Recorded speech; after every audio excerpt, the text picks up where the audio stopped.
കേരള രാഷ്ട്രീയ ചരിത്രത്തിൽ മാധ്യമങ്ങൾ ആഘോഷിക്കാറുള്ള ഹണിമൂൺ കാലഘട്ടം അല്ലെങ്കിൽ ആദ്യ 100 ദിനങ്ങളുടെ വൈകാരിക അന്തരീക്ഷം അവസാനിക്കുകയാണ്.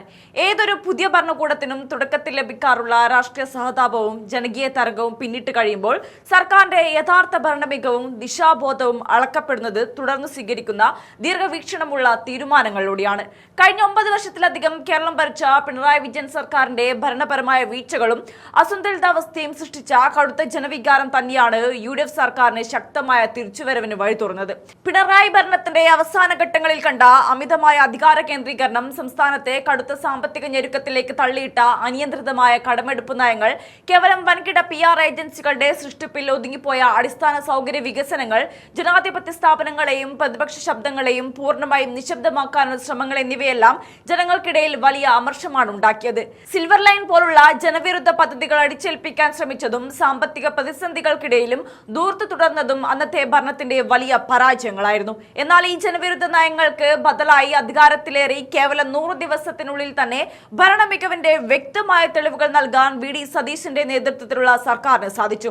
KSRTCയിൽ സ്ത്രീകൾക്ക് സൗജന്യ യാത്ര ഉറപ്പാക്കുന്ന വിപ്ലവകരമായ പ്രിയദർശിനി സർവീസ് പദ്ധതി ജനങ്ങൾക്ക് നൽകിയ വലിയൊരു ഉറപ്പിന്റെ പൂർത്തീകരണമായിരുന്നു.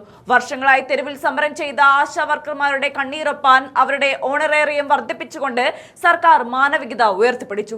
നാടിന്റെ ഭാവി വികസനത്തിന് ആക്കം കൂട്ടുന്ന കടൽമാർഗ വികസന പദ്ധതിയായ മിഷൻ സമുദ്രവും നയപരമായ വ്യക്തത നൽകിയ കന്നി ബജറ്റും സർക്കാരിന്റെ ദീർഘവീക്ഷണത്തിന് തെളിവാണ്.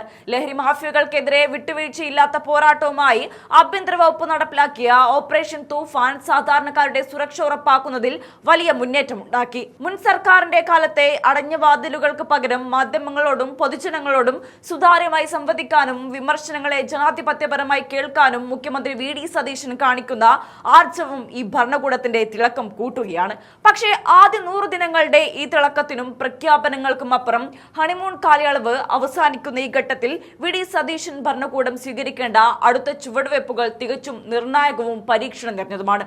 മുൻ സർക്കാർ ബാക്കി വെച്ചുപോയ കടുത്ത സാമ്പത്തിക ബാധ്യത മറികടന്ന് പ്രിയദർശിനി സർവീസ് അടക്കമുള്ള ജനപ്രിയ പദ്ധതികൾ ദീർഘകാലാടിസ്ഥാനത്തിൽ എങ്ങനെ മുന്നോട്ട് കൊണ്ടുപോകുമെന്നതിന് കൃത്യമായ സാമ്പത്തിക റോഡ് മാപ്പ് ആവശ്യമാണ്. കേവലം സബ്സിഡികളും ആനുകൂല്യങ്ങളും പ്രഖ്യാപിക്കുന്നതിനപ്പുറം സംസ്ഥാനത്തിന്റെ റവന്യൂ വരുമാനം വർദ്ധിപ്പിക്കാനുള്ള നവനിക്ഷേപ നയങ്ങളും ഇൻഡസ്ട്രിയൽ മാസ്റ്റർ പ്ലാനും അടിയന്തരമായി നടപ്പിലാക്കുക എന്നതാണ് അടുത്ത ഘട്ടത്തിൽ സർക്കാർ ചെയ്യേണ്ട പ്രധാന കാര്യം. ഒപ്പം ബോർഡ് കോർപ്പറേഷൻ നിയമനങ്ങളിലെ വടംവലികൾ പൂർണ്ണമായി പരിഹരിച്ച് ഭരണയന്ത്രത്തിന്റെ വേഗത വർദ്ധിപ്പിക്കുകയും പാർട്ടി സർക്കാർ ഏകോപനം കൂടുതൽ ശക്തിപ്പെടുത്തുകയും വേണം.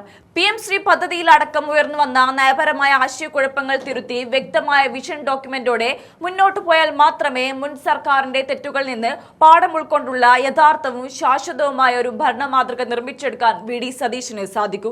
എന്തായാലും ഇന്നും മകളുടെ കാര്യത്തിൽ ഒരെത്തും പിടിയുമില്ലാതെ പാർട്ടി തന്നെ ഇനിയും രക്ഷിക്കുമെന്ന വിചാരത്തിൽ പിണറായിയും ആ പിണറായിക്ക് വേണ്ടി മൈക്ക് കെട്ടി പ്രസംഗിക്കുന്ന ഒരു പാർട്ടി സെക്രട്ടറിയുമാണ് ഇപ്പോൾ CPM-നെ നയിക്കുന്നതെന്നുകൊണ്ട് തന്നെ VD സതീശൻ സർക്കാരിന് തൽക്കാലം ഇപ്പോൾ പ്രതിപക്ഷത്തെ പോലും പേടിക്കാതെ മുന്നോട്ടു പോകാം.